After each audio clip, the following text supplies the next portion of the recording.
Capricorn, Sun, Moon, Rising. Let's see what's the energy for you in the next 2 weeks. Anytime na mapanood nyo to, as long as makaka-resonate kayo, this reading is for you.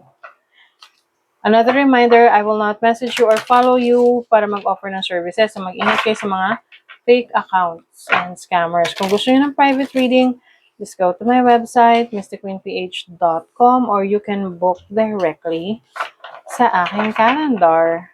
Link on the description or comment section. Okay, let's see.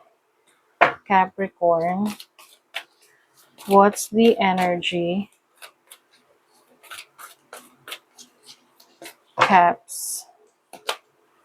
Best possible decision. Meron kayong mga kino-consider na mga bagay-bagay, Capricorn, in the next 2 weeks. So, kung ano man to, pwedeng multiple choices. You will end up with the best possible decision. Okay? You will trust your instinct, your intuition, yung inyong wisdom.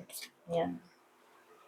What else? True love come to me. Oh, yung iba, you are manifesting your romantic partner or minamanifest mo rin yung passion mo. Whatever you are passionate about. Kung saan magiging masaya ka sa ginagawa mo or mahal mo yung ginagawa mo regardless of the outcome. Diba? Yun yung isa sa masarap na pakiramdam na mahal mo yung ginagawa mo because that's your passion. Diba? Uy, may harvest. This is about harvesting your crops. Literal talaga, no? Kung kayo ay nagtanim. Metaphorically. Ito na yung ani. Pag-ani ng inyong mga itinanim. Ito ang, inyong harvest season. Resulta ng mga efforts nyo, pinagpaguran nyo, ay nandyan na. Overall energy is the Four of Pentacles. Stability. Alam nyo, Capricorn, mas mag-iipon kayo, no, in the next 2 weeks. Moving forward, I think, you will focus on your finances. As always, 'di ba? But this time, mas meron kang disiplina, mas meron kang sistema. Kasi may goal ka na you really want to reach this goal. And para maaabot mo yun, kailangan may sistema ka. So, yan yung gagawin mo. Or ginagawa mo na. Now, your challenge is the Justice card. So, as a challenge, ito yung decision making na gagawin mo. Kaya siguro meron ditong best possible decision. Kasi marami kang kino-consider. Maraming options. And minsan, ang hirap pumili kapag maraming options. Kasi pag wala ka ring options, sabi mo, ay, wala na kasing option. Yun na lang diba? But pag overwhelming naman yung options mo, doon naman nagkakaproblema na alin ba yung pipiliin mo, na-frustrate ka. So, it has to come from your instinct, your gut feel, na hindi siya biased. So, your decision should come from yung iyong goal mo talaga. Ano tawag nun? Parang it should come from your heart. Oo. Kasi hindi mo siya nakikita. Pinapakiramdaman mo siya. Some of you naman, this can be some challenges sa government or sa court cases, no? If you are kung meron mga issues with the court cases. Now, your opportunity is the Two of Wands. Puro decision kayo, Capricorn. Oo. The Two of Wands is the options na meron ka ngayon.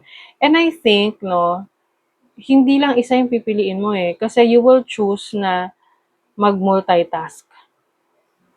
Na maraming options, let's say 5, yung options mo, pipili ka lang ng 2 na kaya mo.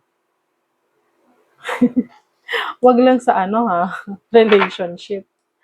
Oo, baka naman sa jowa yan. Na porket kaya mo, pagsasabayin mo. But this is about, um, yung ba parang decided ka na sa gusto mong i-pursue sa buhay. Oo. San ka papunta? Yung direction mo. Your blessing is the Knight of Wands. Oh, as a blessing, this is someone na goal-getter. Malakas ang loob. Very aggressive yung energy. So, the more aggressive you are sa mga goals mo, the more blessings na marireceive mo. Ibig sabihin yan kasi, hindi mo pinapatagal na kapag meron kang kailangang pagdesisyonan na kaya mo nang gawin, gagawin mo na. Diba? Para next na ulit, no? Ano ba yung susunod? Para marami kang ma-accomplish. Now, your kaperahan, money, career, finances, kaperahan. For Capricorn. Ano ba yun? Ayaw magpakuha. Ayun. Uy! Ganda. The Chariot. This is moving forward.